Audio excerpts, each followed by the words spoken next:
¿no? Para poder receber o passaporte, uma data no consulado. São recursos que serão utilizados pelos consulados em proporção ao número de pagantes. Então, o consulado de São Paulo, por exemplo, vai receber uma grande parte desses recursos. E estamos continuando a nossa luta no parlamento para que a comunidade italiana possa ter um atendimento no exterior digno da maior comunidade no mundo, que é aquela que vive no Brasil.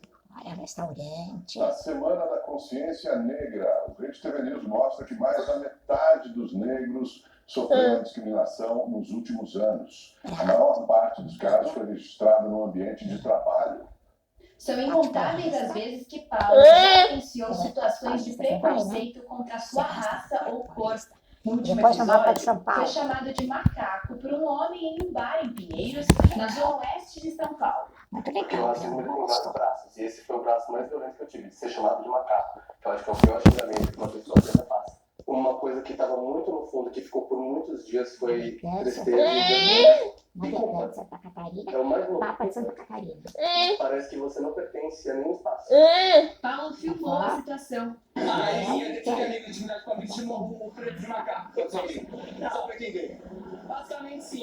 E ele definitivamente não foi o único. Nos últimos 12 meses, 61% dos pretos e pardos viveram alguma situação discriminatória. 31% dos episódios ocorreram no ambiente de trabalho, 26% em espaços públicos e 24% em lojas ou mercados. O trabalho é um lugar onde é um espaço de poder onde está tudo muito bem demarcado.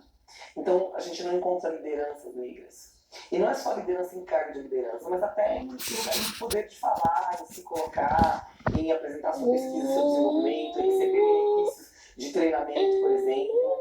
Um outro levantamento, este feito pelo Poder Data, mostrou que 75% dos brasileiros dizem haver racismo no país, mas só 33% admitem ter preconceito contra negro. Os dados revelam racismo velado, presente na sociedade brasileira.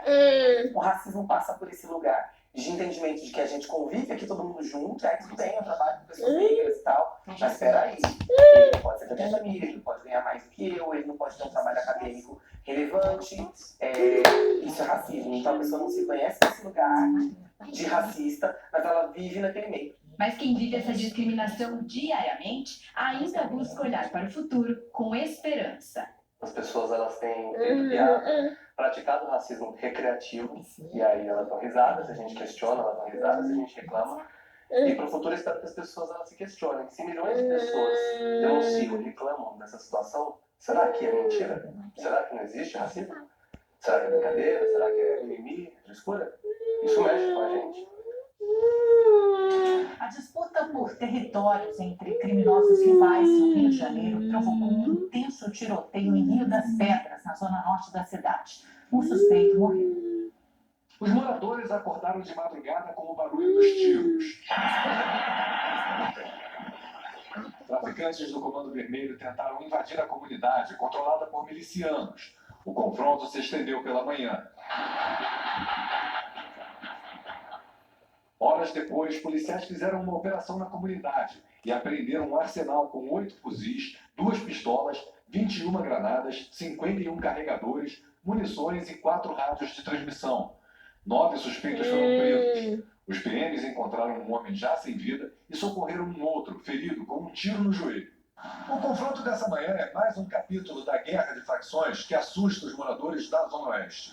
Desde o início do ano, o Comando Vermelho intensificou as tentativas de tomar comunidades da região que há décadas são controladas por milicianos. No mês passado, os criminosos chegaram a sequestrar 9 ônibus para fechar a estrada do Itaiangá, que permeia as comunidades cobiçadas pelos traficantes. A ação foi para impedir o avanço de policiais do Batalhão de Operações Especiais que faziam uma operação na comunidade da Tijuquinha. Na mesma semana, os milicianos voltaram a usar ônibus como barricadas para impedir uma operação nas comunidades da Muzema e da Tijuquinha. E na zona norte do Rio, um arrastão assustou motoristas. Os criminosos aproveitaram o trânsito parado e abordaram os motoristas. Assalto rolando. Arrastão. Paulo lá na frente. O caso aconteceu em frente ao Hospital do Corpo de Bombeiros do Rio Comprido. Os bandidos entraram em confronto com policiais militares em cima do elevado que liga as zonas norte e sul do Rio de Janeiro. A PM informou que, durante o patrulhamento, os agentes viram 3 suspeitos tentando roubar o carro. Ao perceber a presença dos policiais, os criminosos abriram fogo. Não há registro de vítimas do arrastão.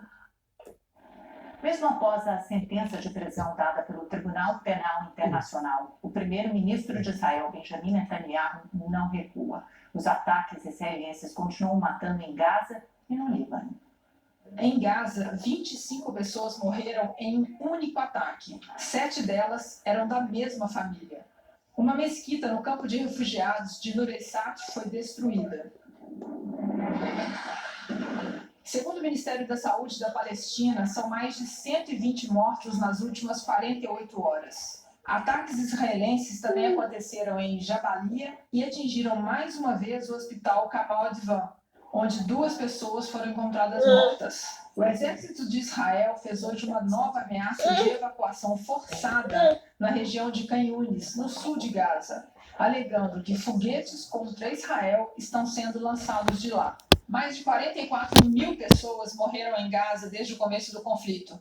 Segundo a Agência da ONU para Refugiados, cerca de 80% dessas pessoas morreram em função dos ataques que foram feitos a prédios residenciais. Os ataques de Israel continuam não apenas em Gaza, mas também no Líbano.